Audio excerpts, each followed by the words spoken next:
Hey, beautiful people. I hope everybody is, in fact, magically delicious, blessed, and highly flavored. Now, as you all know, this is our first time going live in front of everybody. So, we usually have these ugly girl chats behind closed doors, and now we're about to have them in front of the world. So, for everybody who has not had a chance to join an ugly girl talk, welcome. If you are not an ugly girl and you just so happen to be an ugly guy, welcome. We might be having some conversations that you might not want to talk about. But if you do and you're interested, you will have an opportunity to join in. That being said, hi, beautiful people. Hi. We're going to be joined today by the amazing Constance Carter. Now, I don't know if you all have had a chance to hear Miss Constance Carter, but when I tell you that she is all that in two bags of chips, please believe me, this woman has done some amazing things. And I just want to give you all just a little bit. Let me see. Let me see if I can pull something up. Hold on. Let me see. GTS. Does anybody know what GTS is? Google that shit. I was 33, was making $250,000 and still had more month than money. My hardships are now your blueprint. I've had a very tumultuous start. I went from bankrupt, broke, bad credit, 379 credit score to winning on to being a real estate broker who's done some amazing things. My real estate company was the largest Black-owned real estate firm in California, wrote several best-selling books, real estate investor, cannabis investor, all of these great things that I've been blessed with were just decisions. I'm just saying, Constance Carter has done everything. Okay, and that's just a little bit. That's just a little bit, right? This woman has gone around the world to speak. She has started businesses that a lot of you all wish that you could be a part of. I know I do.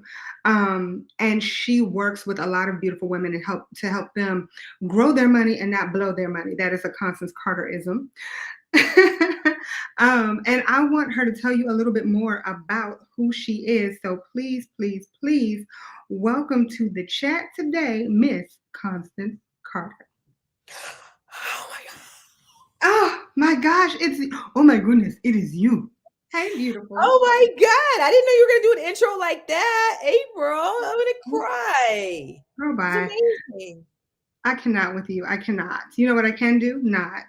Oh my God. Um, but no, Constance, listen, there's a lot that you have done, not just being my friend, because that's a lot. That is a lot. But you have done a lot in your life in this short period of time, besides being a mom, besides being a business owner.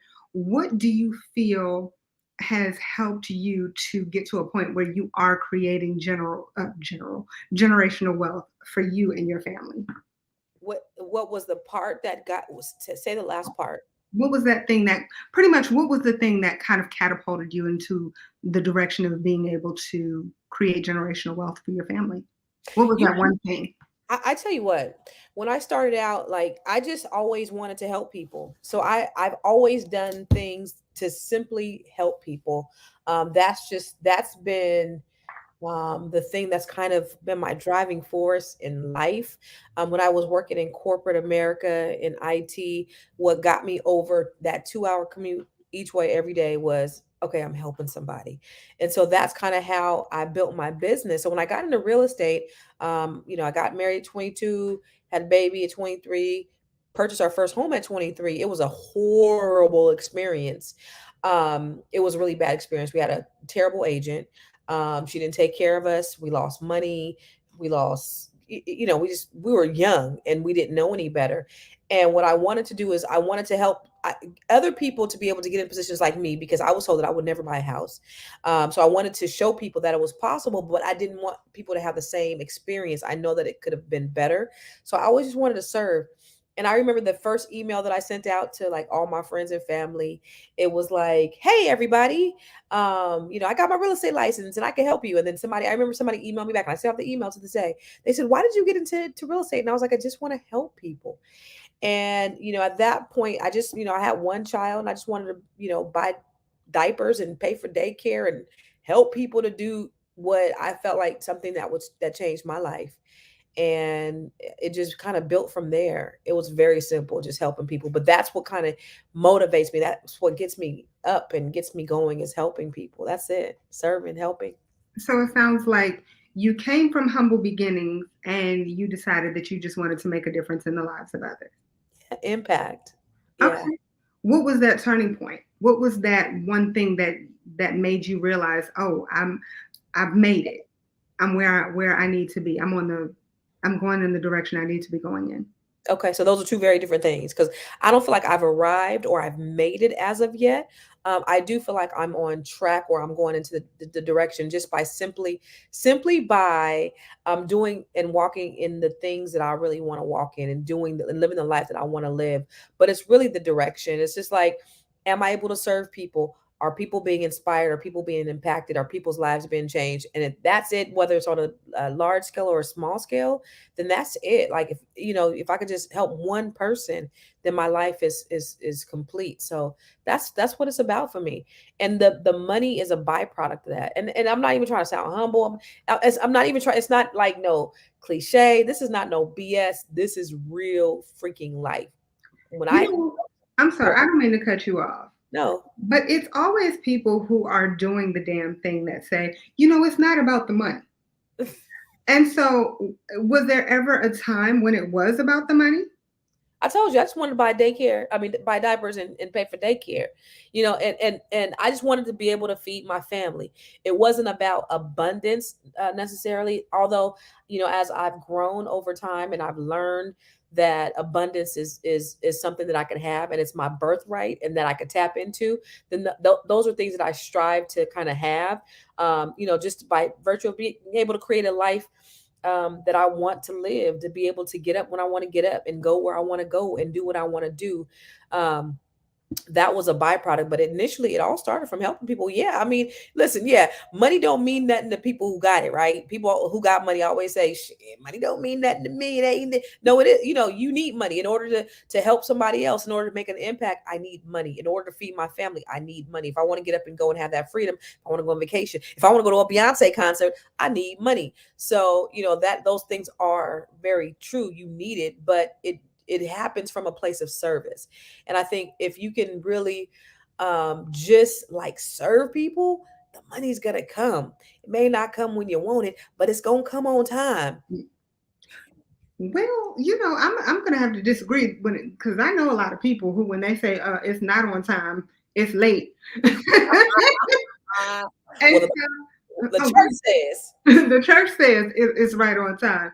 Um, I want to ask you, as it relates to being on time, sure. there are a lot of people who struggle with being able to meet certain goals, being able to, I guess, get to the point where you are, right? Because you said that you haven't, quote unquote, made it.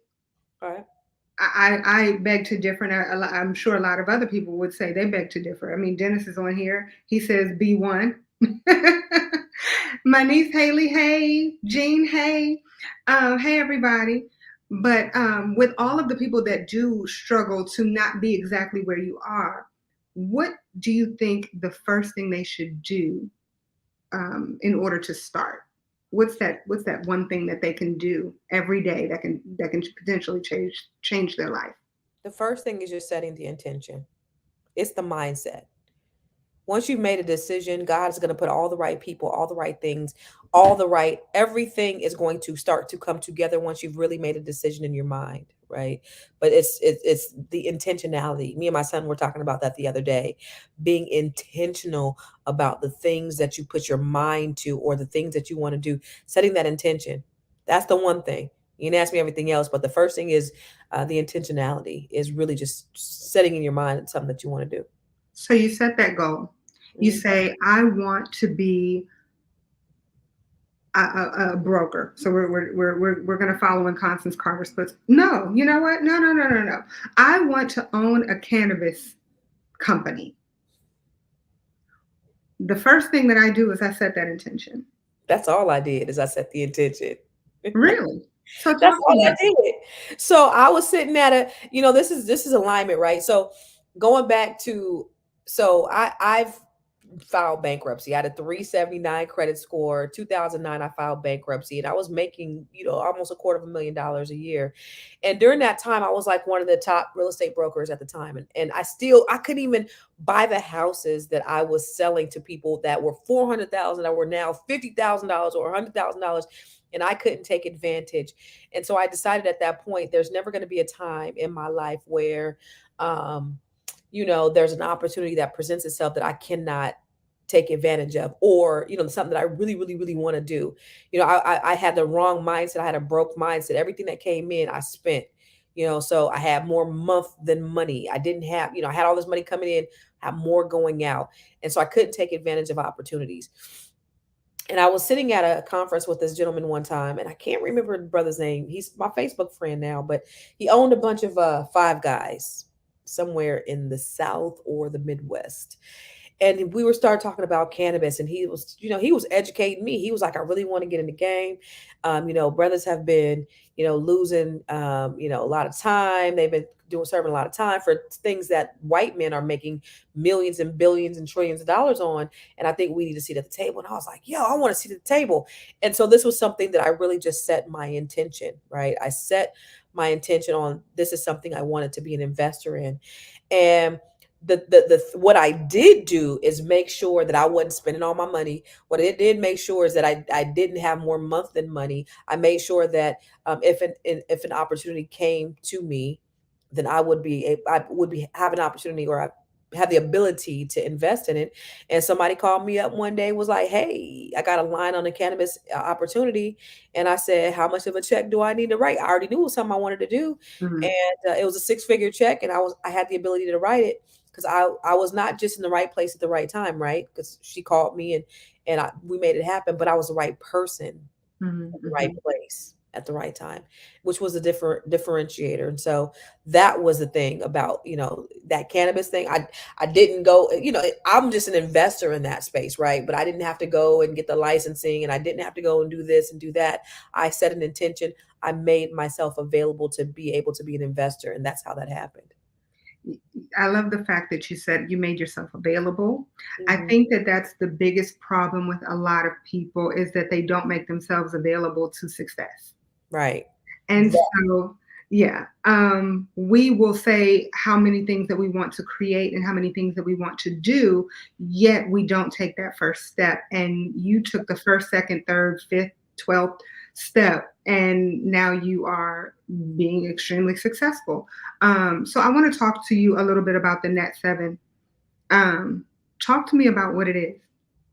So I I built the largest black owned real estate firm in California, right? And most of the people who worked with me, we were black owned. We were not black only. So we had everybody that worked for us, but most of the people who worked for Catalyst were black women.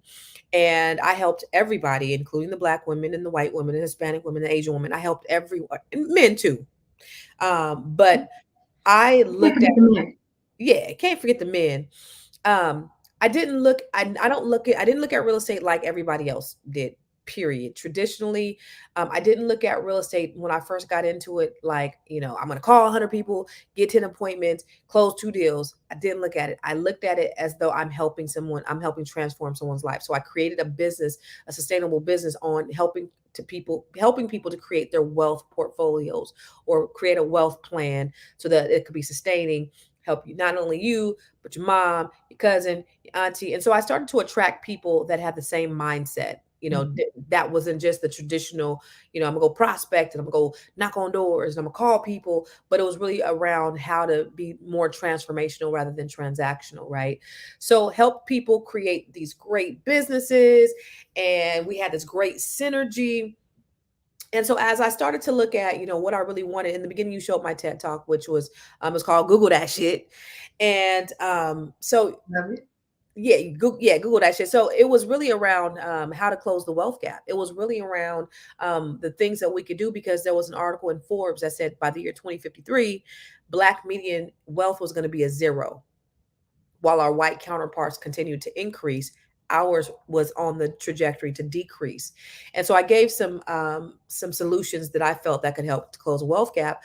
But then I started to really think really serious about that. And what's my contribution? How can I really help close the wealth gap? What are some things that I can do? Well, I know that I'm Black. I love Black people. I love Black women. And so my passion then became, well, how do I help more people? How do I help close the wealth gap?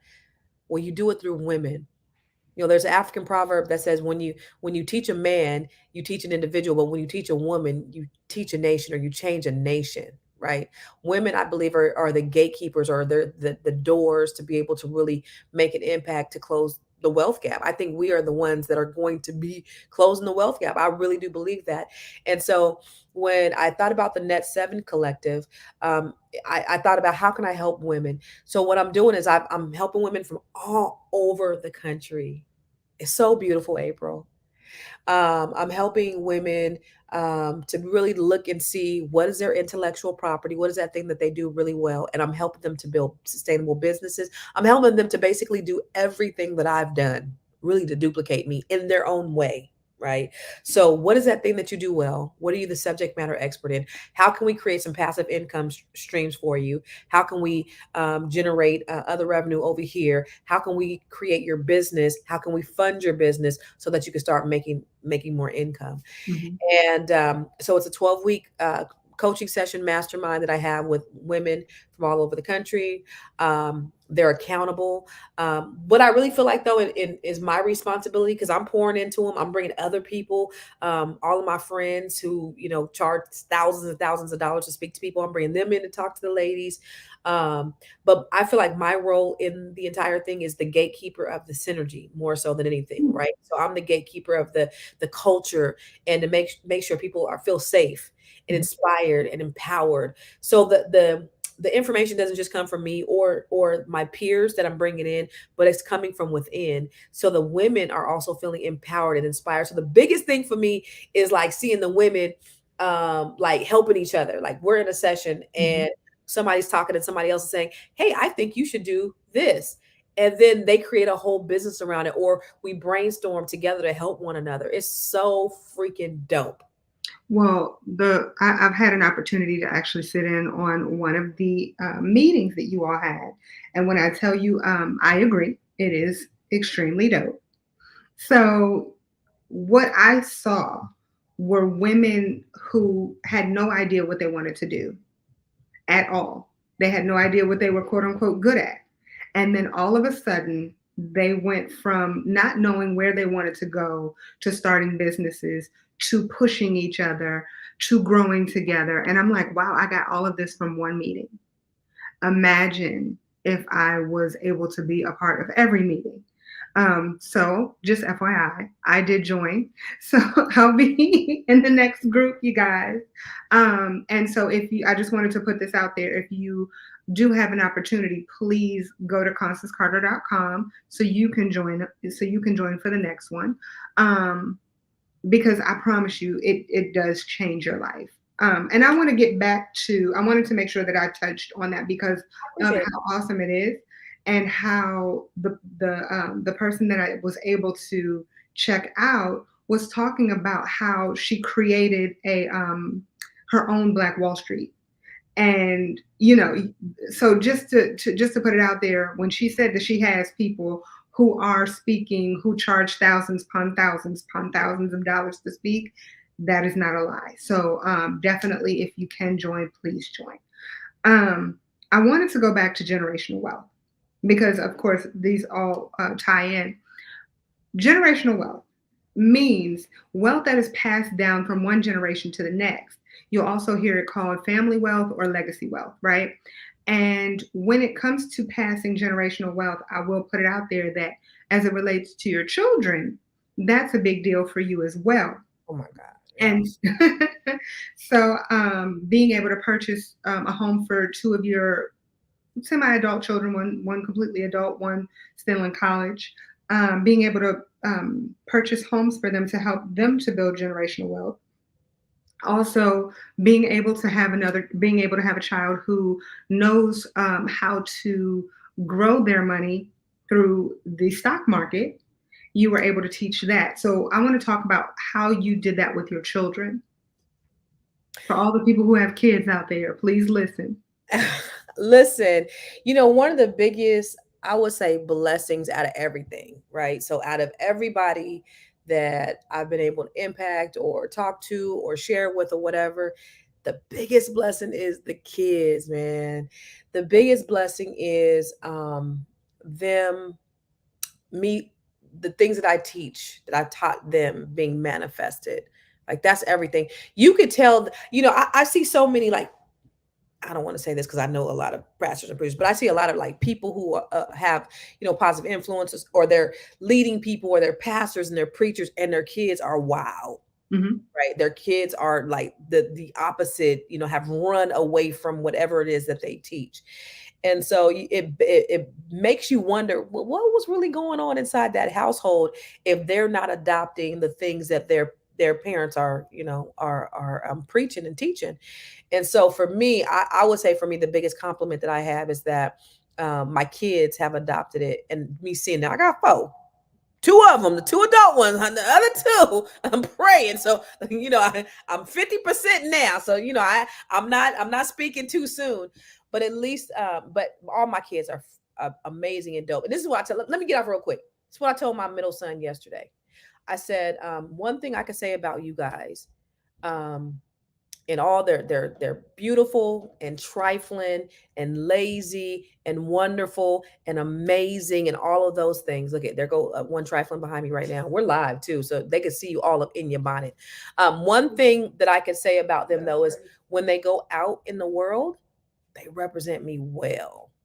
I've never had nobody say, I seen your kids out and they was acting a fool. They had their pants sagging. They always represent me very well. So I'm really grateful for that. Yeah, So I beg to differ. I've actually seen, I've seen a few, no, that one right there. She be out here right wild. here. She be wild. Yeah, yeah, Lord Jesus. yeah. But to your point, going back, so I've always groomed them to, to think about how they can continue the legacy of wealth generation. And I'm by no means like ultra wealthy or anything like that. I do well, but I do it for them. Everything that I've done, everything, my living and my being, I have a good time. I go out, I have fun, I live, but I do it all for them. Everything that I do for myself, I equally do it for my children as well. And I've just kind of taught them, some the principles, and they've adopted them. So I just invest in them. Like when my son was 12, my daughter was 17, my other one was 10, my other one was 8. I bought them the Dr. Boyce Walk and Stock Trading Program, and I said, hey, this is for all y'all. And whoever finishes it, I'm gonna give them $1,000 so that they can start investing in stock. Only one that finished it was my oldest son. He was 12 at the time. He took that $1,000 and he flipped it into made $8,000. But it took him 2 years at that time. Then back in 2020, I had my stock portfolio was at $7,000. He took that and made it $40,000 in 3 months. That was in Mhm. 2020. Then he took his information and he created a group where he was charging people anywhere between $5 and $25 a month to show them stock tips and tricks. So teaching them, so giving them that skill set, investing in them, showing them what's possible, and then showing them that they can make money doing that was great. My daughter is an entrepreneur. I invested in her, her own hair business. She has her own hair business. She's doing well with that. She's also she went to school for marketing, so she has her own marketing business. She also happens to be my personal assistant. But I just teach them the principles. And don't forget the Airbnb. Oh yeah, yeah, yeah. They have Airbnbs too. And they lucked out because my boys are in California right now, so that's where they stay, and they got a little bachelor pad right now. My two oldest sons, they hanging out at their Airbnb like it's their little bachelor pads because it's it's vacant right now. So I mean they don't have any guests right now. So yeah, but my daughter has an Airbnb here in DC. My son has one in California, and it's just revenue for them. So it's good, but these are things that I'm teaching them. But my son at 12, or when he was in 8th grade, I think he came to me and said, Mom, my biggest fear is that I won't be successful. And I was like, a lot of these kids, their biggest fear is that they're not going to live to see 21, or they're not going to, do certain things, but yours is success. So that let me know he was on the right track. He's always been very success minded. So I'm really proud of them. You know what? I'm proud of them as well. being able to watch them just in a short period of time, see everything that they're doing, see their growth is awesome and a Thank you. blessing. Because to your point, some kids are looking at it from a different perspective, and yours just want to be successful. That's Yeah. awesome. Yeah. So I'm gonna ask you for some nuggets. What is the biggest nugget that you think can help a person to create their generational wealth? And I'll actually start with something before you start to answer. I'm looking for nuggets, even if it means to help people to save. I don't feel that people think people are thinking way too big, and they maybe can't reach that goal yet. Sometimes they need a baby step. And if it's just, something as small as saving or whatever the case is, what can they do to just start? When I talk about saving, I talk in a very like very basic, right? And I save in a very basic way. And so I don't look at like these overly complicated ways because most people aren't able to do the overly complicated thing. Like I don't understand. My mind can't comprehend. I'm not the smartest tool in the shed. So my mind can't always understand all this overly complicated stuff, but I often talk about acorns, right? Mm. Okay. If you don't know what Acorns is an app. You download it on your phone. It's one of the ways that I was able to save money to buy a commercial building. So what Acorns is you connect all of your bank accounts. So I connect all of my bank accounts, my credit cards, debit cards, everything, and I have money coming out of one account, right? So every time I swipe, it will take the change and it will save it in this Acorns account that I really don't have access to, and then it will invest it in the stock market. And I also had a certain amount of money going to this Acorns account per month. So with all of the swiping, what I did, and you don't have to, is I 10x the Acorns. So if you spend $10.50, it'll take the 50 cents and it'll put it into this account. Well, I had mine set up to where it 10x didn't, so instead of 50 cents, it said it would do $5, right? So it would Mm. say five every time. It would 10x it and it'll put this money to the side for me that I would not touch. And in a year, I had, I had so much that I was able to take $30,000 from that and then take some of my weed money. I'm a dope dealer. Take my weed money, my Acorns money, and then I bought this building, a commercial building, which ended up becoming a whole nother revenue stream, which generated revenue as well.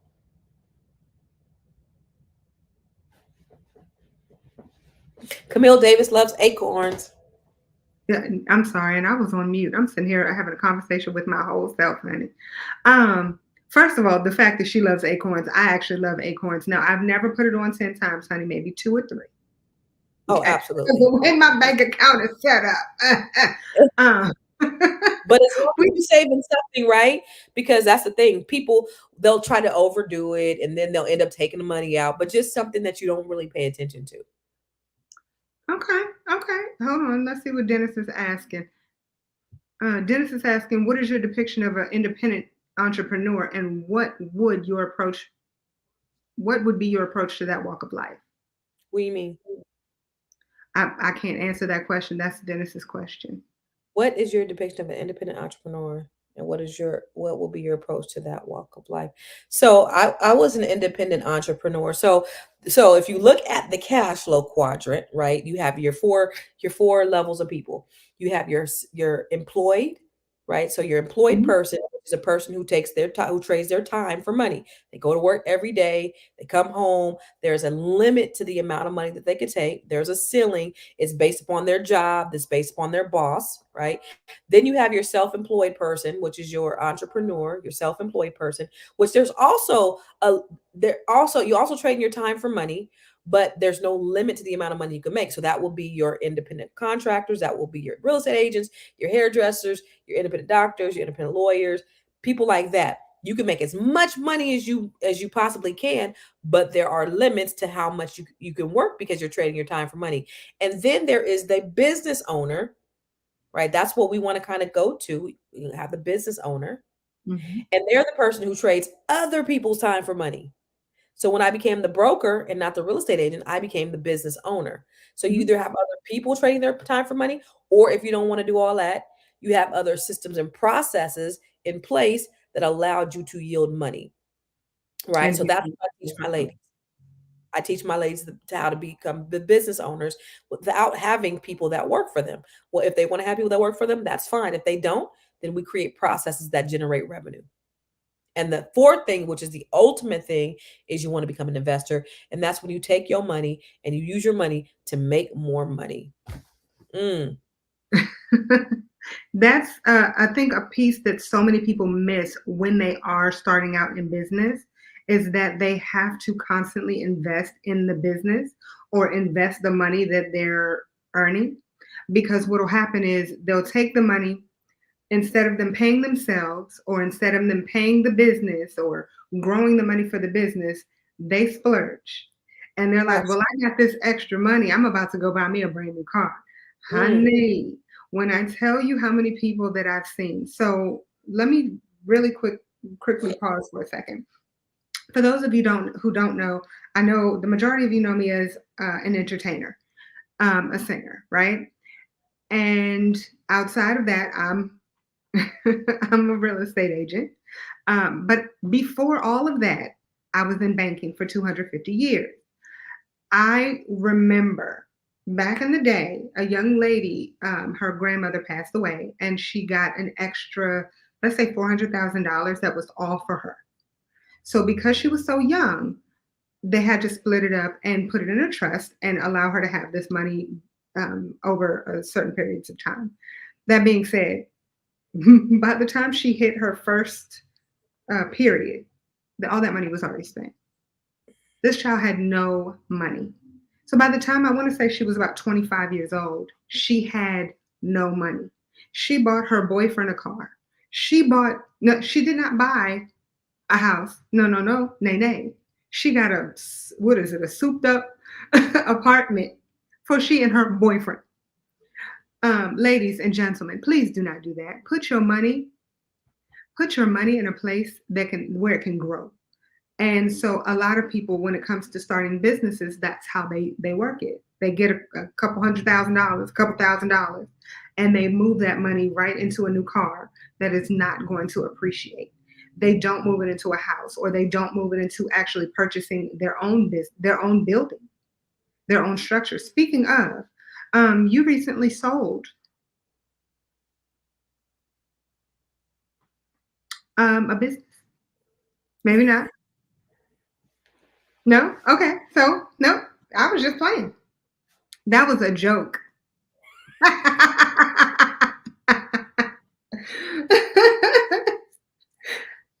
I was just playing, y'all. No, all jokes aside, she recently sold books. She recently sold t-shirts. By the way, you do have to, you saw how I did that, right? You saw how I did that? Um, I got books. Hold on, t-shirts. T-shirts. Oh, and I'm waiting on my new Wealth Accelerator, and I got t-shirts. I'm waiting on my new Wealth Accelerator workbook. I just finished the new Wealth Accelerator workbook, and when I tell you that thing is dope, it is so dope. And look at this one right here. That's what I was going to ask you. So where can people go to get your t-shirts? They can go to conversationtees.com. I got these hats.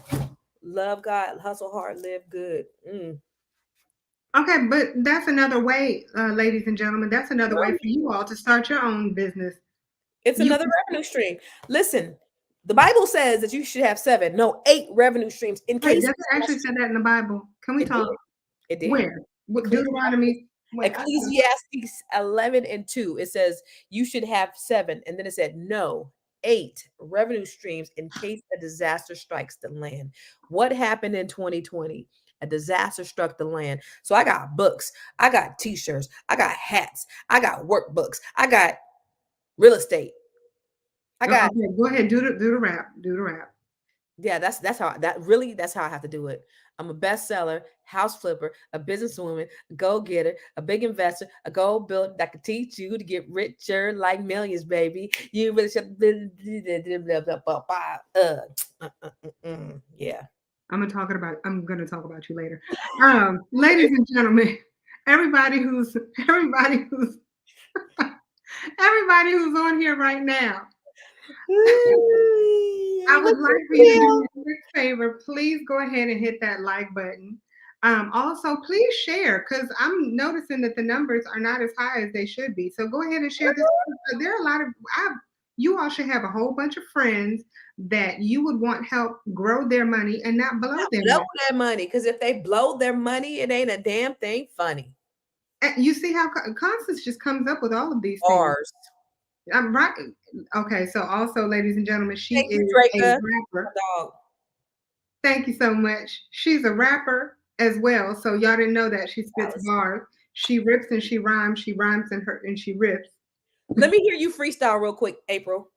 Oh, I can't freestyle. That's not how this works. Lies. April, can I tell you something? Okay, let me just tell y'all something about April real quick. So April, I met April when we used to do a show called Conversation Starters. She was a guest on our show.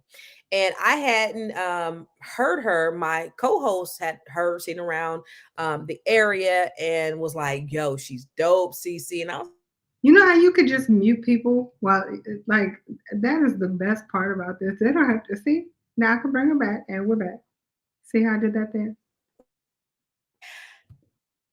So anyway, I don't like you. But anyway, so she worked with me for like a year or two or something like that, and I had never seen her perform. So finally, she was in the area and she came to perform at a place called Bus Boys and Poets in DC. And I had never seen her perform. I only heard from oh boy that she was great, and so I went to go see her. And y'all, well, if you know me, you may not know me. I goes to concerts. I'm like at a concert twice a week. I love me some Erykah Badu. I love me some Jill Scott. I love live music. I love music. I'm a musician. I love music. I was blown away. And this is, I'm not exaggerating. I was literally blown away when I heard April. First of all, she could sing, but she performs. She sings, then she'll do some dance hall and she'll rap and then she'll do some go-go, like all it. And it's like, she has so much energy. And I'm like, how is this girl doing all this? And I mean, I was like, this is better, real talk, than a Jill Scott show. And I am a huge Jill Scott fan. So April, everybody is always in awe every time they see April live. They're like, this girl like should be in the stratosphere. And she is amazing. It's no joke. She actually has an album called Ugly, which is what this is named after. And Ugly stands for Understand God Loves You, which her album is great. Her live performances are out of this world. I was sitting there and listen, she's been doing this for longer than I've been born, but I was sitting there like a proud mama, like, oh my God, look at my baby. I was sitting there like that. So we're gonna need you to. I'm gonna ask that politely that you stop. I already said everything I was gonna say anyway. So. Thank you. I appreciate that. Because back to growing money. You said that you have a book that you just finished. Yes, it's called The Wealth Accelerator. What is it about? It's available on Amazon right now. Already? Yeah, it's already available. I'm just waiting on my copy. Actually, I took them to I had the drafts. I ordered like 5 drafts and I took them to the Power Networking Conference and they were like going like hotcakes. They're $50 right now. The regular price is going to be $100, but once we release it, it's $50. But it's telling you everything you need to know about growing your wealth. It is a workbook. It will really help you set goals, give you ideas to really transform your mind, to really create that space of generational wealth. I talk about real estate. I talk about how to invest in stock. I talk about how to use your intellectual property to create, some things that'll create passive income. I talk about all of those different things, and it's out of this world. Okay. So, right now it's $50 on Amazon. It's $50 on Amazon. I wish I had the cover, but I don't. I don't even have the cover. I thought I had the cover. So I know one thing though. So real quick, breaking the broke code, because this is also a way to build generational wealth. Can I tell you about that? Yeah, that's what I was going to ask you to. Can I tell you? So let me tell you real quick. Let me tell you a funny story. So I was in therapy last year, right? Remember I was in therapy? You remember that? You referred Last week? Oh, yeah, yeah, yeah. Yeah. yeah, she referred me to my therapist. So I was in therapy last year. Did I, Amazing, by the way. huh? I said my therapist, our therapist is amazing, by the way. But go ahead. Yeah. That did I ever tell you this story? So anyway, I'm in therapy, right? And I never told her that I had a book or anything like that. And so she was like, "Hey, I Googled you." And I was like, "Okay, that's what's up." She was like, "I read your book." And I was like, "Oh, okay. How was it?" And she said, I said, no, I said, "What'd you think?"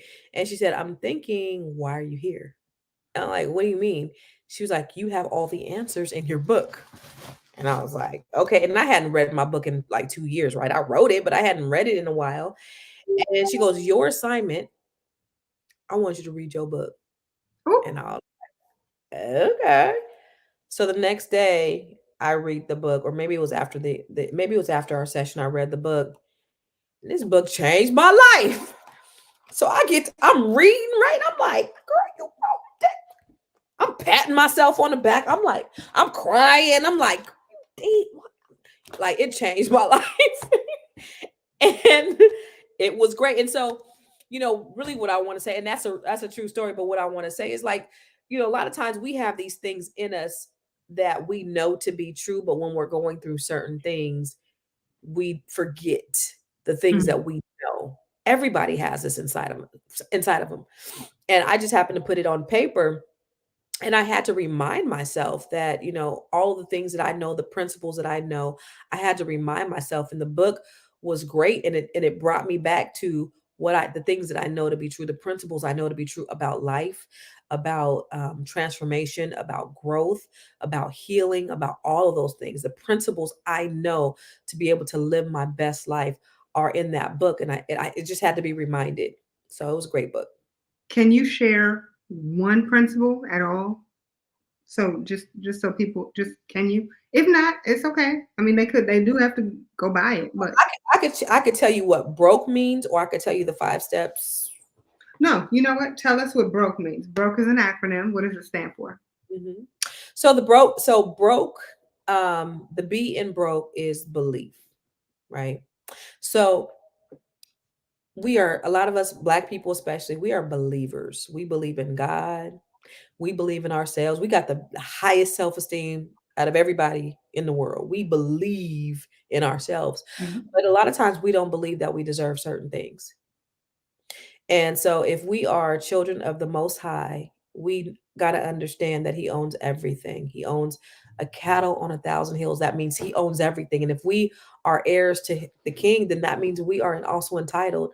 But we just have to understand and believe that we deserve whatever there is out there, that abundance, and that's your birthright. We just have to believe that we deserve it. Mhm. The R in being in the broke code is being ready to receive. Remember when I talked about the marijuana dispensary? Be the right person, the right place, the right time. If you want to get through that broke mindset, you have to be ready to receive blessings when they come. You can't, don't spend your money up. Don't go and if when opportunities present themselves, you want to make sure that you're ready. The O in the bro code is being obsessed with your success. Now, if you've ever read the book Think and Grow Rich by Napoleon Hill, he Mhm. interviewed 500 millionaires, or 1,000 or 5,000 millionaires, and he said, "Well, what is that thing that made you become a millionaire?" And a lot of them said that they were obsessed with whatever it was that they were doing. They were obsessed with their success. They're passionate. They're obsessed. And so, whatever that thing it is that you want to do, you have to be obsessed about it. There's nothing else. There's no plan B's. Like, I just really got to focus and be laserly focused on this one thing. So often, as we grow and we want to do things, because when I talk to women, they're like, "I want to do this, and I want to do this, I want to be a teacher, and I want to be a dancer, and I want to write books, and I want to." Let's focus on one thing. Let's become the subject matter expert at one thing. Let's be obsessed about this one Mhm. thing and get really, really, really, really good at it. And then let's spread out and do some other things. So being intentionally obsessed about whatever it is that you really want to do is extremely important to breaking the bro code. The K in the bro code is knowledge, going to trainings, going to conferences. I am the conference queen. I'm a servant leader. This dude, I talked to this dude the other day. Some dude, he was like, "Are you a boss?" I was like, No, I'm not. Wait, did he say it like that though? He's like, "You a boss?" And there's a negative connotation to that, right? You a boss? And I was like, "No, I'm not a boss." It's like boss bitch. No, that ain't me. I'm not a boss. I'm a servant. I'm a servant leader. I'm a leader. I'm not a boss, right? I lead. When I lead with love. So I lead with about was you trying to put it on me? um so when I spent a lot of time in training on how to be a servant leader, how to be the best leader. I've all the things that I am now is because I trained and I've studied successful people and I've been in classrooms. I did not get a college degree. I have a PhD, a public high school diploma, but I've invested in coaches. I paid my coach $50,000. Like I invest in myself because I believe I'm my biggest commodity. I'm my biggest investment. And I know that the only way that I'm going to get to where I need to get is by investing in my own knowledge. The E in the bro code is being economical. And that just means making sure that we're fiscally responsible, that we can make those investments when they come up, that we don't have more month than money.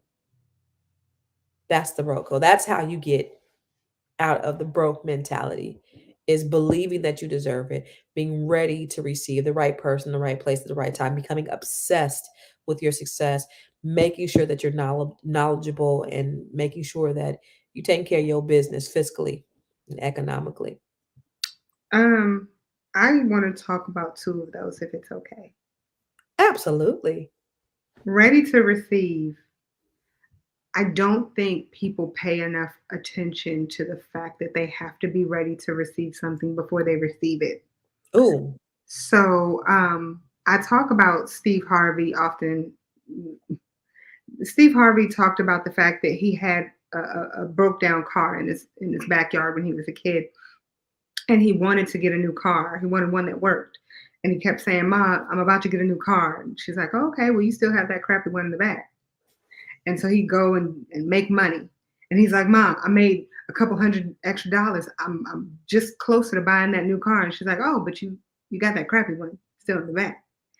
And keeps going on and on and on about this new car that he's going to buy. And so one day he fixes up the backyard, gets rid of that car, gets rid of all the oil stains, and just a few weeks later, magically gets a new car. And he's like, "Ma, I got a new car." She goes, "Mm-hmm. You got rid of that other car in the back." He's like, why are you hating on me? Like, what difference did it make about me having that other car? She's like, "You can't put something new where something else resides." Mm. And so it's funny because I look at my own situation, and when it comes to building generational wealth and things of that nature, I look at the fact that I worked so hard for someone else. I worked my ass off for a bank and for everybody else's pockets. And I made good money. However, comma, when you think about all of the money that I made compared to all of the money that, you know, the big bosses made, there's no comparison. I Right. made nothing. So if I put in that same energy into my own, I could grow and I could build. I had to be ready for it. And so I had to prepare myself. It's the same thing when people talk about they want a relationship, they want to be in a relationship. You have to be ready for it. If you want to have children, you have to be ready for them. You want to I'm do back.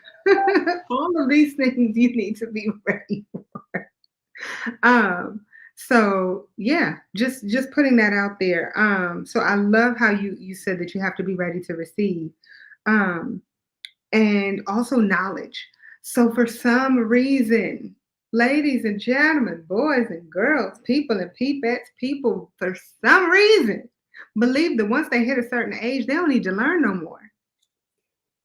Honey, the lie detector determined that's a lie.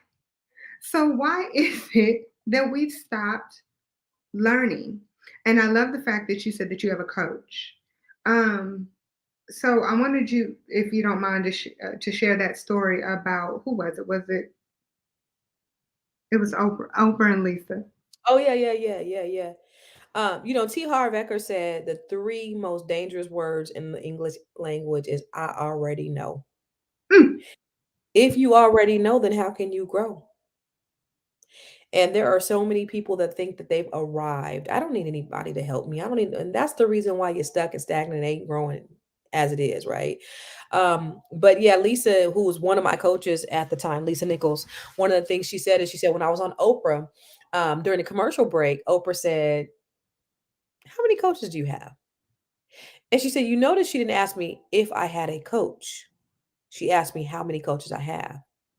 Because everyone who operates at a high level has some type of coach. Every CEO, every person, very successful person who's performing at a high level, they have someone that they have to that coaches them, that they pay to help them to get to the next level, because it's an ever evolving um, evolutionary process, right? Mhm. So she said, "I have a coach," and she goes, "Okay." So she said, I got to thinking about it, and I was like, so she said at the next commercial break, I said, "Well, how many coaches do you have?"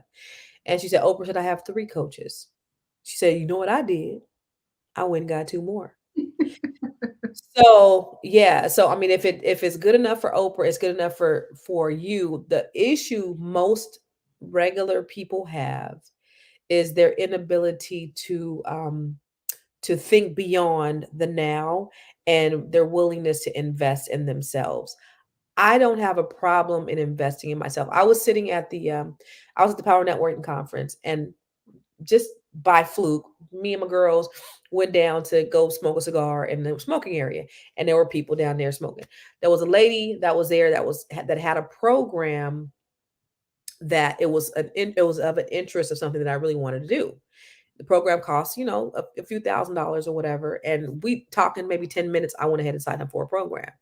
Um, that's not something that people are able to do as I'm able to do, because I have the capacity to do it. But the reason why I have the capacity to do it, because I've always done it. You understand what I'm saying? Even when I didn't have the capacity to do it, I sacrificed and done it. So then when I am able to do it, or when I need to do it now, I don't think twice about it. Mhm. I'm going to invest in myself. So there have been times where I've invested where I've lost thousands of dollars, but the investments that I've made have yielded me millions of dollars. So even if I lose on something small, I got to look at the grander scale of the investment. And so that's the thing that is extremely important, is that the reason why we're not growing is because we're not investing. Mm. And we have to be willing to do that. Mhm. You know what? I think that like that's it for me, honey. We're not growing because we're not investing in ourselves.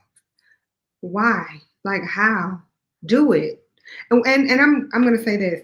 Why is it that we will invest in some new shoes? And I'm not gonna sit here and act like my shit don't stink, honey. I will invest in a new bag, new shoes, new whatever, and then go back to like, wait, what happened to my money? Mhm. So I'm gonna ask everybody, and everybody who's watching, if you all could put in the chat, put thumbs up or yes if you plan on from this point moving forward, your focus will be to invest in yourself. Focus on your own growth. Let me see a thumbs up. Let me get you to put yes. Put a heart. Put something that shows that you love yourself. But think about, like, I want you to seriously think, don't just think, okay, I'm going to invest in myself, because that's good, but think of different things specifically that you're going to invest in, Mhm. whether it's reading a book. Most CEOs read a book, at least, no, 3 books a month. Are you gonna commit to reading 1 book a month? I don't have the capacity to sit down and read. So what do? I listen to audibles. That's feeding me. Am Mhm. I gonna commit to going to maybe a networking event, maybe 1 networking event a month? Am I gonna commit to going to a conference? I'm going to a conference in 2 days. I'm in a new area. I'm trying to see who's who out in this area. I'm trying to see all the movers and shakers. I need to be where they are. So I'm getting ready to go into a conference. Where's Ocean City at anyway, by the way? On the Eastern Shore. How far is that from me? About 3 hours. Shit. Mhm. Yeah. Okay. Wow. I'm getting ready to go to Ocean City. Ocean City, to a conference.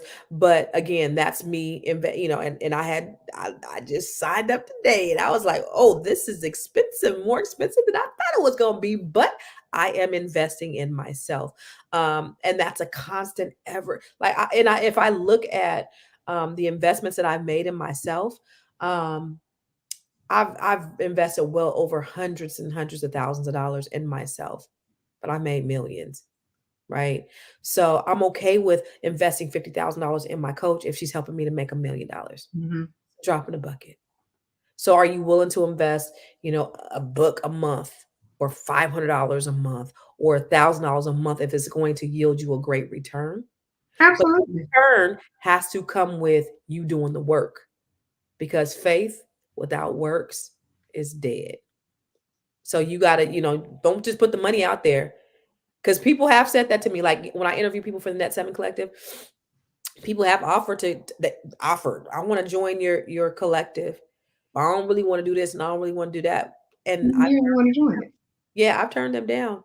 And I remember one time I got off the phone, my daughter was like, "Oh my God, Mom, I feel so sorry for that lady because you said she couldn't be a part of it." She don't want to do the work. For what?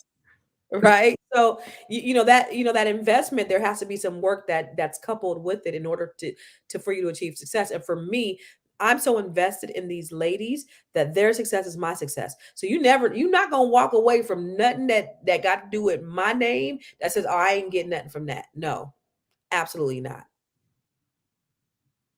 Well, Constance Carter, let me tell you again how absolutely amazing you are. If I haven't told you in the last few minutes, You um, tell me every day, April. yes, because you are awesome. And ladies and gentlemen, if y'all can again show her some love, give her some hearts, give her some love. Do they Let have her any know. questions? Do we Well, have a Q&A? did you want a Q&A? Because Yes.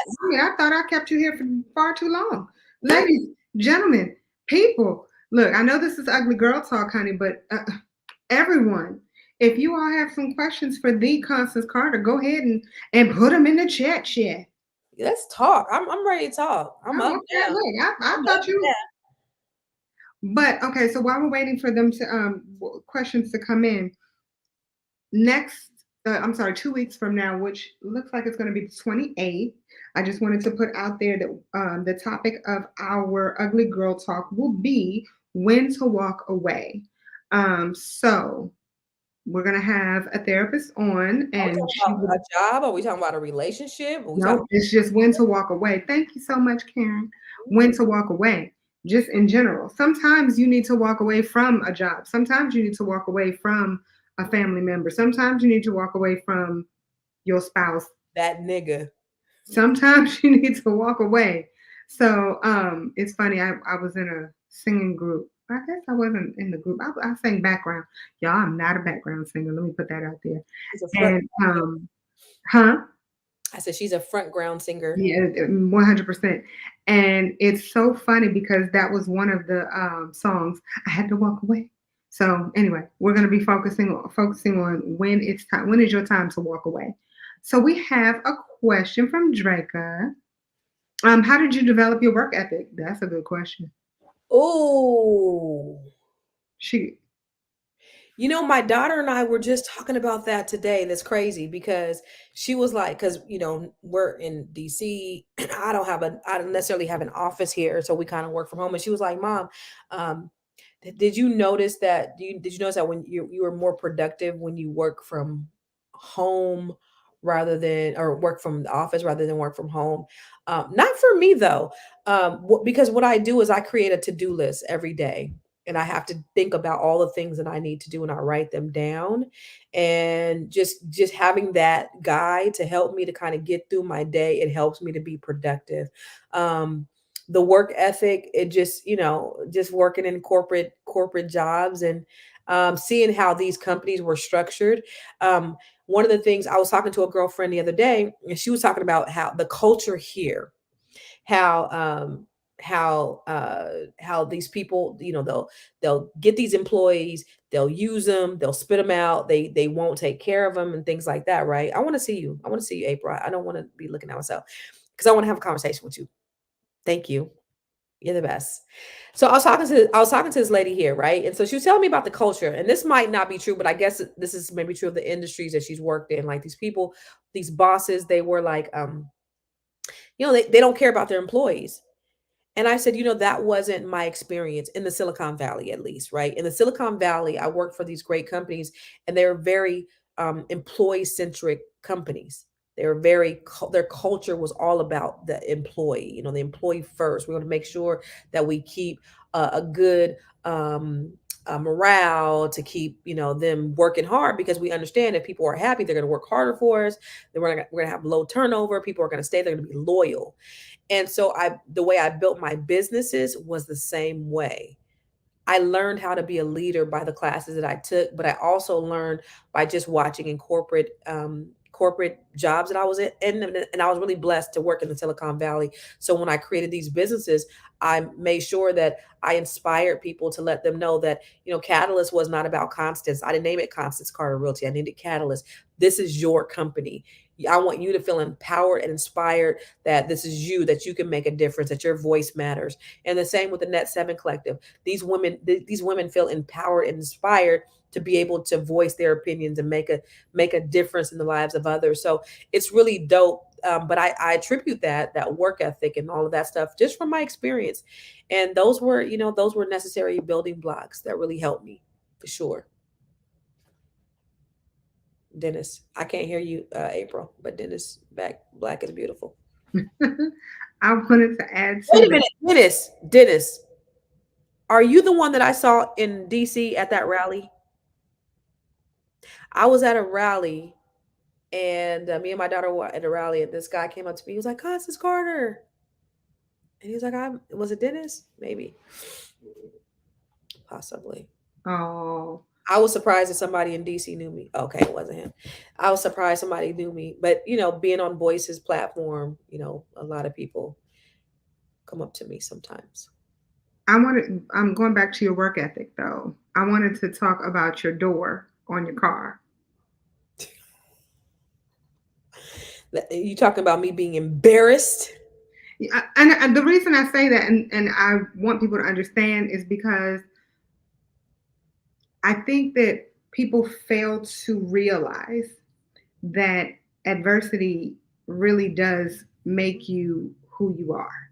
Yeah. And so you have to have, excuse my language, but you have to have a fucked up door, or you might have to live on the street, or you might have to do, whatever it takes in order for you to get to where you are, but you get there.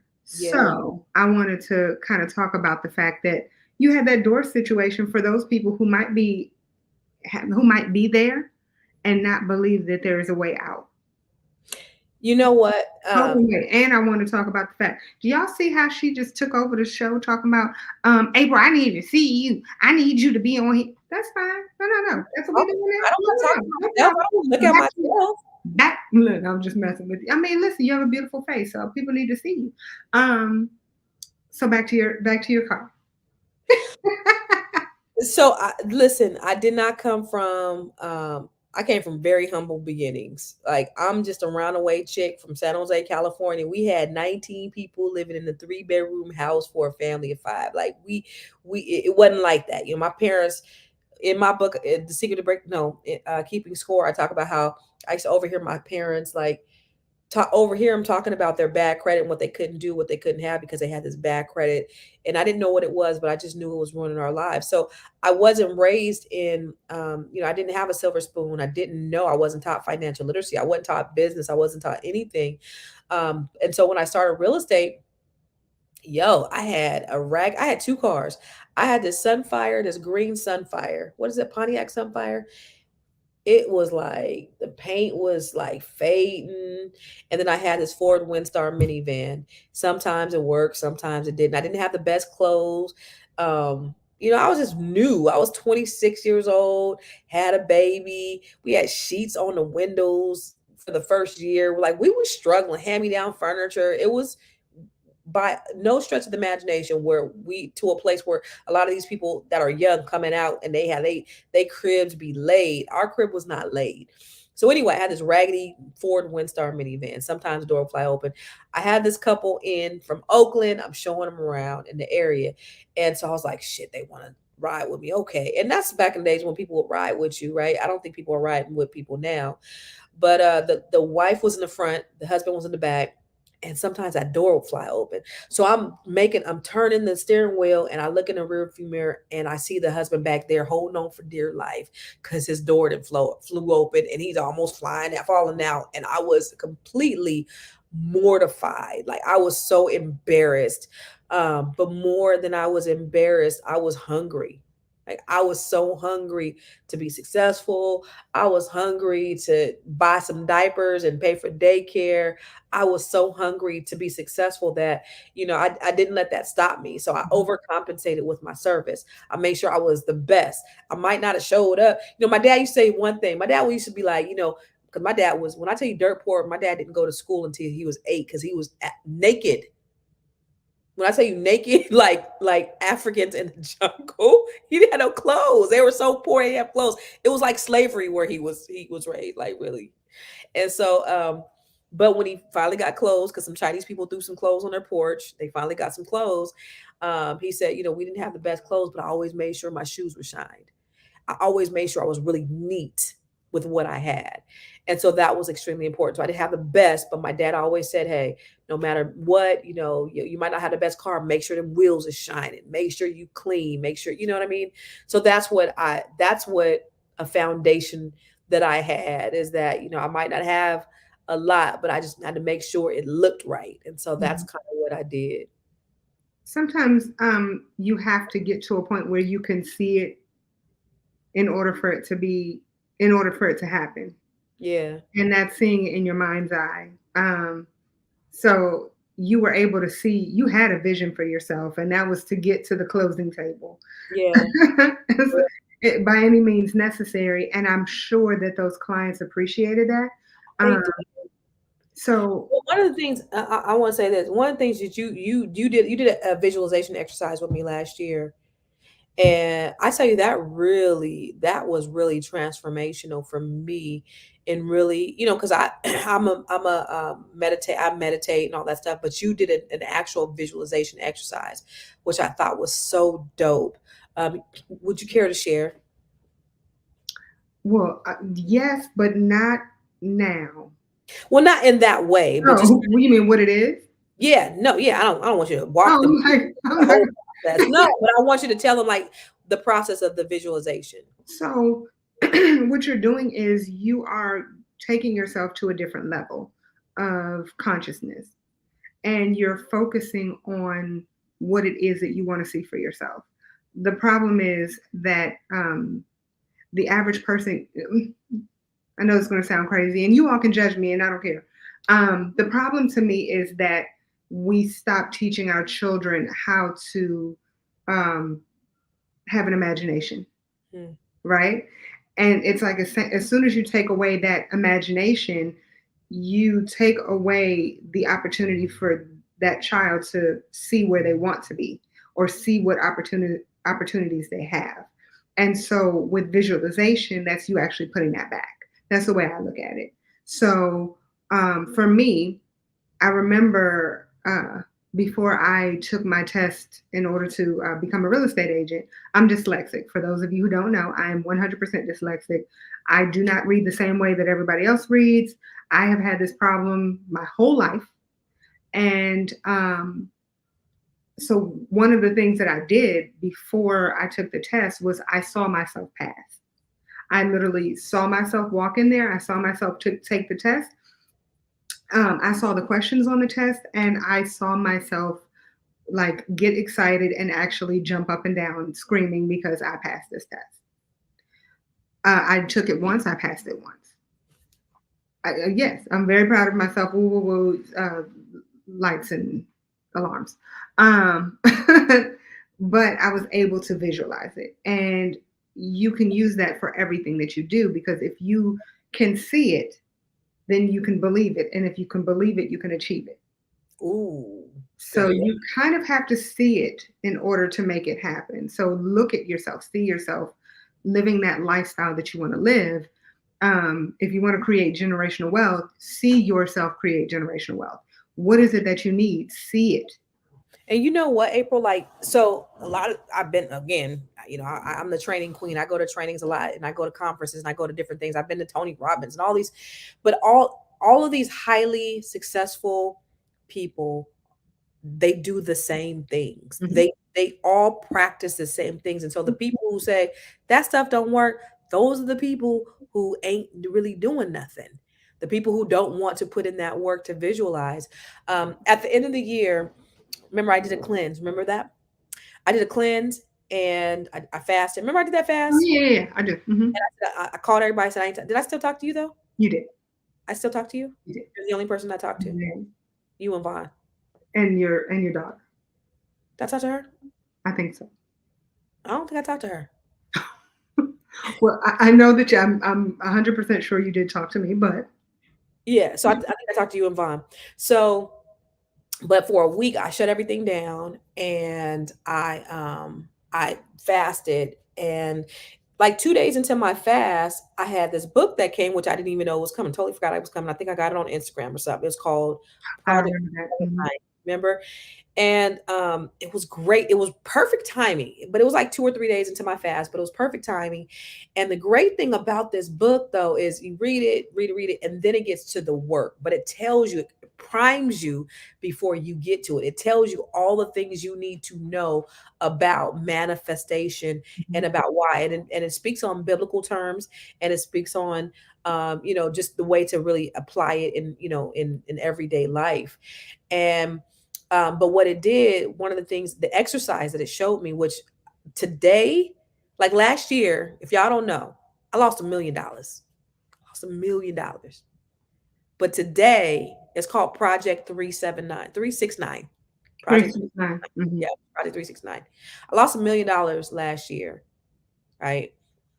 I've made all that money back. But it was the process of doing these things, practicing these things every single day. So every morning, and I just started back doing it. So in the morning time, I write it down because there's a formula for 369. Tesla, was it whatever, Nikola Tesla figured out the formula to the universe or whatever. Mhm. So basically, it's 3, 6, and it's 9, and there's a reason why there's these numbers. But in the morning, you write down whatever that vision is you have for that day 3 times. Then you meditate on it. But when you meditate, you're not just meditating, like you're visualizing and you're feeling the feeling that you feel once it comes to pass. Mhm. You don't need the book to do this. You're feeling the feeling that it feels once it comes to pass. So when I'm meditating, when I say whatever it is I want to say, right? So whatever it is I want to do. So say, give me something, give me a goal. Make $1 million. Okay. So my goal is to make $1 million. And so I'm thinking as I'm visualizing this, what it feels like when I make that $1 million, what I'm doing, who I'm celebrating with, all the things that you said when you took that test, who I'm celebrating with, who I'm spending time with, what does the surroundings look like? How Mhm. do I feel? Am I happy? Am I crying? Am I joyful? All of those things, I'm visualizing that in my meditative state. Well, and Mhm. oh, no. I was gonna say, I was gonna add to that because to your point, smell, like use all of your senses All while 5 you're of your senses, in 6 of your all senses. of them. Hmm? Yes. Because All a lot of people just think, okay, well, I'm just seeing it. I'm just seeing it. I'm just seeing it. No, you no, need to smell it. Is there bread baking in the background? correct. What do the pictures look like on the wall? Everything. Everything. Sorry. Everything.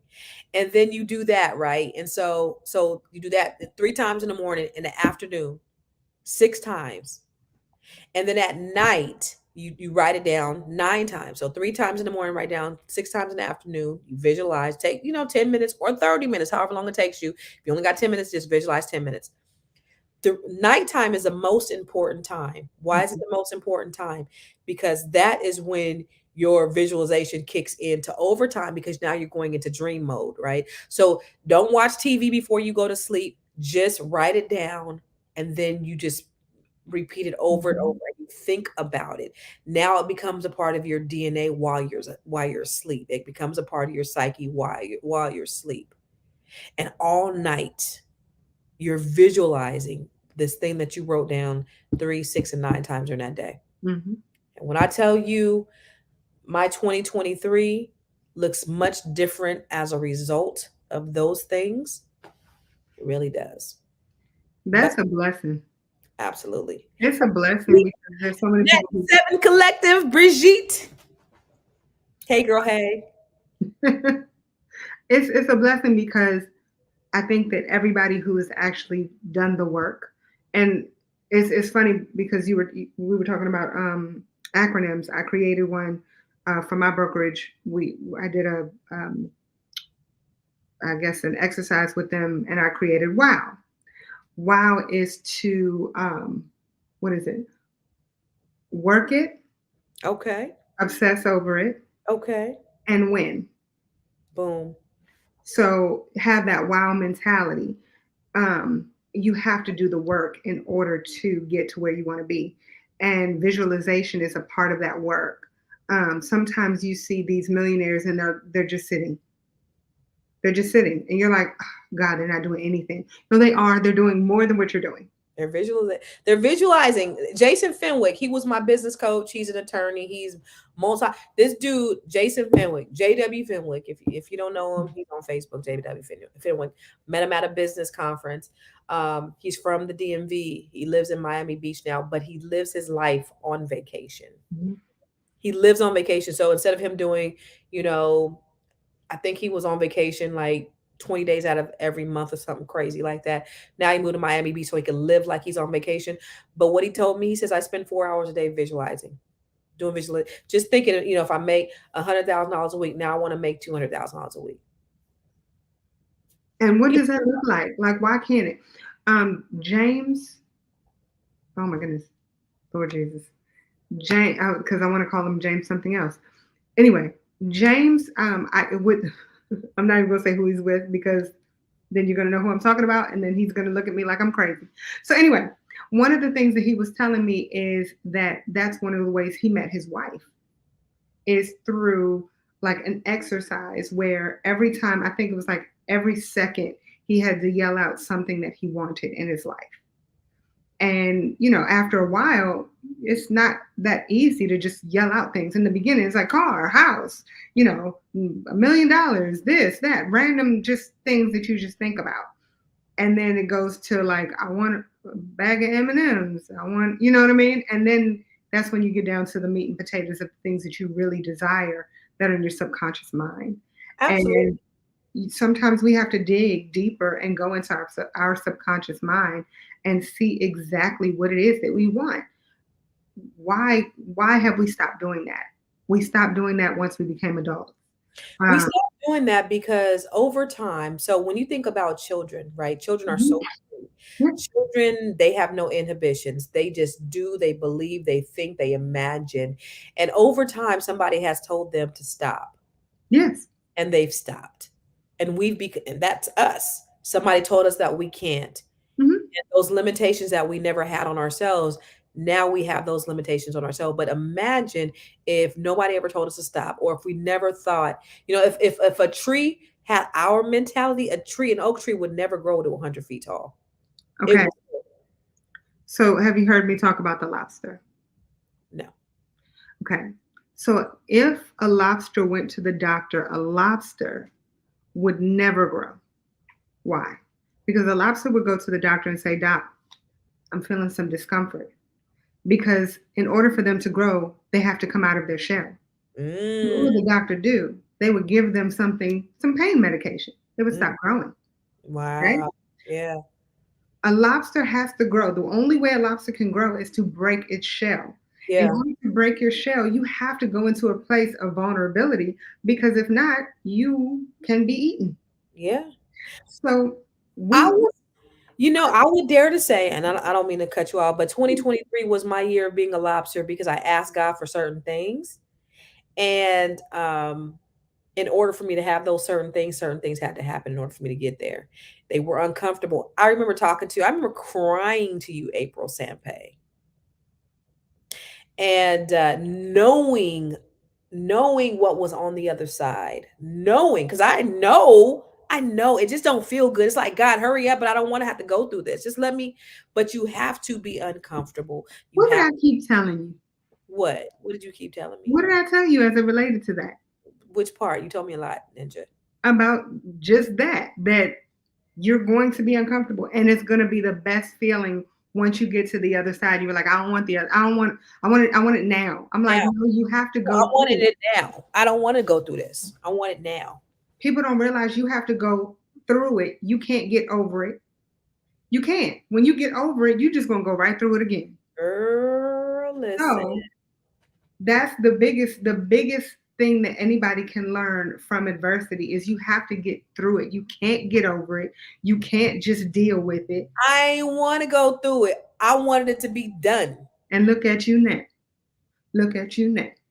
Girl, listen, I be thanking God. I be sitting here. Sometimes I just be wanting to run. Listen, my house is not as big as the house that I had in California. Um, I'm not the big fish or anything like that. But when I tell you I be wanting to run around the house. Me and my kids, we are so happy. We be wanting to run around the house like we at church and shout because we are so happy. And I wake up and I look out the window and I'm like, I just see green trees and I be like, thank you, God. I was at a hotel last night in Richmond and I looked out the window and I was like, thank you. I just have so much peace. It's just the peace that surpasses everything else. It's just the peace. And I'm just grateful for it, man. Cause I know what adversity feels like and I know what that pain feels like. And I don't want to do that anymore. It's not fun. Gratitude is probably the biggest thing that I would say that helps anybody to grow. So when it's coming to growing money, growing as a person, becoming a little bit more happy every day, is to focus on all of the things that you're thankful for Yeah. in order to get to where you want to be. You Right. have to be grateful for it. So if you're at the bottom, if you are at your absolute lowest, to be able to look around and say, you know what, I'm at my lowest, but this is what I'm thankful for. And how often do we do that? So I'll tell you what I've started to do as it relates to that when I am at my lowest. and you know this because you actually called me out on it recently. Is I give myself a timeline. You didn't do that the other day, though. I did not do that the other day. I did not. But it did. It only lasted a day. So look at God. Yes. Because I wait, hold up. You told me. Like, how long is this one supposed to last? Usually I'll give myself 5 to 7 minutes, maybe 20 minutes. If it's real bad a day. This particular day I did not want to give myself a day, but I did. But giving myself a timeline, number one, and number two, focusing on during that timeline, focusing on all of the things that I am grateful for. Yeah. Even and reminding myself that this is temporary because we have gotten through 100%, 100% of the bullshit that we've gone through. We've gotten through 100% of it. So everything that you've had that's happened to you up to this point, you have survived. I think people don't understand and they sit so far in whatever that pit that they're in that they don't realize and understand that things get better. It will get better. It does get better. It gets better. Mm-hmm. And a lot of people get caught in that where they're there and they can't see beyond their circumstance, but know that it will get better. And practicing gratitude, like you said, April, man, that's paramount. That's what helped to get me past a lot of the stuff that, and what I understand is somebody else's worst day. My best days is somebody else's worst days. My worst days is somebody else's best day. Mm-hmm. Right. Somebody always has it worse than you. It could be so much worse. And, not saying that should make you feel better because somebody else is doing worse, but just understand that things could be a little bit worse than what they are. Yeah. And they can. Mm-hmm. As long as you got breath in your body, you'll be all right. For real. We're going to be all right. Lord Jesus. Oh. Ladies and gentlemen, boys and girls, people in PFAT. Again, I definitely want to bring up, next I'm sorry, I keep saying next week. It is not going to be next week, okay? But 2 weeks from now, we are going to be discussing when it's time to walk. April, can you tell us what ugly girl talk is? Lord Jesus, yes, when it's time to walk away. No, um, what's the premise? Why'd you come up with this? it takes a village to raise a child. Why do we stop once we become adults? It's just that simple. So I wanted to continue on with this village life. Why do we stop when why do we stop helping people when they're children? So let's think about it. When your child was crawling and they would and maybe they'd fall a little bit, you'd say, it's okay, baby, get up. When your child learns how to walk and they fall again, it's okay, baby, get back up. When your child runs into another car because they just learned how to drive, it's okay, baby, you can get behind the wheel again. Or if they drop riding a bike, they fall down. It's okay, baby, get back up. Well, when you're an adult, all of a sudden it's like, okay, baby, it's okay, don't try. Stop trying. We don't want anybody to win. We don't want you to struggle. We just want you to just be. And so I want, with Ugly Girl Talk, the focus is no longer saying it's okay, baby. I mean, no longer saying stay down. It's let me help you get up, because each person has a hand that they can reach out to the next person and pull them up. This is a village, and I want it to be that. So in layman's terms, so basically April started a group that she had different topics. She would meet once a month, and she had different topics at the small group of women. Everybody's invited, but it was just women getting together and just talking about things that matter to us. Well, What are some things that really matter to us? And it was you led by made me do this. Sam I just Pay. want to put that out there. And then she decided, well, let's turn it into some, maybe a podcast or something like that. And guess who's the first guest? Well, pause. I didn't say let's turn this into a podcast. You were like, if you don't turn this into a podcast, and all y'all know she's so much bigger than me, I got scared. I didn't want to be beat up So, by so basically, this is a conversation, and it's just between the two of us, right? But this is a conversation. Some of the conversations that we have in the private group or in the private calls that we're just kind of sharing with the public, and I think that's great. And April is such a great facilitator, and it's been transformational for so many women.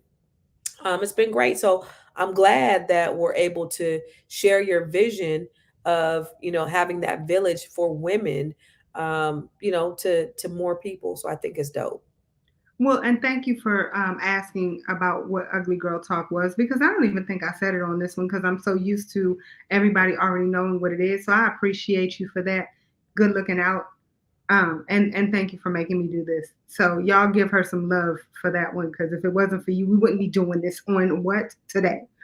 Um, but no, I absolutely 100% wholeheartedly appreciate you being here, and I appreciate you being my first guest. My first, well, yeah, my first guest on the podcast. No, because I was gonna say we had another we had Yeah, Shanta. yeah, but she was inside the group. Yeah, she was inside the group. Yeah. So yes, and we'll be having her back. But Constance, you are flipping awesome.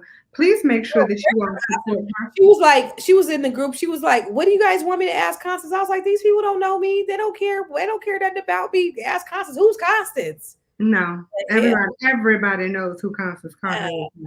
But Everybody knows, and that what Phaedra says. Everybody knows. I Um, I appreciate the love.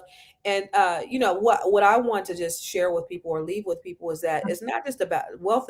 Has nothing to do. Well, it has to do with money. It's not just about the money piece. Money is a product of what the wealth can do, right? It can help you more, but it's really a holistic experience. It's really about who can you help, who can you serve, the people around you, your family. How do you improve their lives? How do you improve your life? How do you effectuate change? And if you can think about whatever it is that you want to do, and this is real, like this is my real life, real shit, y'all. It's real. Think about what it is that you do, and think about how can you really improve somebody else's life in whatever it is that you're doing. Um, that's true wealth, and it will trickle. everything else will fall into place. But what can you do to help somebody? What can you do to serve somebody? What can you do to empower and inspire somebody? How can you help them in a way? And I don't care what it is, right? So Brigitte, she has a fashion company. It's going to be amazing. She's going to reach millions of people. And how can she help those people as well in that same respect? So everything that you do, think of a way that you can be serving people on a cellular level. How can you Absolutely. impact their lives? And when you do that, not only are you fulfilling that thing inside of you, but you're fulfilling other people, but the money will come. Everything. Oh my God, Draca, you just love me. That's all. She just loves me. Let me tell you about Draca. Draca and I, our daughters went to preschool together. So Oh, I'm I, sorry. I've seen pictures of Kaya when she was a little baby. Oh, she was just a little cute little. Um. So Drake, I'm sure your baby was cute too. oh, she's adorable. I'm sure. Draca got grandbabies too. Lord, I love it. Beautiful. Absolutely. Okay, everybody. Real quick, this is what I want you all to do if you can. Make sure you all go ahead and support Miss Constance Carter. Get one of her shirts, get one of her books, go to one of her seminars, go to one of her classes, join her collective. Uh, point at no, I'm just messing. But no, make sure y'all support my girl. And you can do so by visiting again ConstanceCarter.com. Constance, if you're on Instagram and Facebook, where can you go? I am Constance Carter.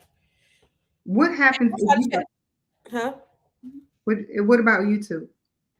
CC CEO. Want to change your life? Come see me, yo. So make sure y'all show her some love, please, and thank you. Girl, Um, you good. huh? I said you good. Have me a I glass of appreciate, wine now. huh? I'm gonna go have me a glass of wine. I've been looking at them bottles the whole night. Lord Jesus. I appreciate all of you people. Look, all of you people joining us tonight on this wonderful occasion. Again, August 28th, make sure you come on by. We will be having a wonderful discussion. When is it time to walk away? I love you all. I'm not lying, not this time. So please be beautiful. Please be blessed. Be as ugly as you can, honey. Understand God loves you.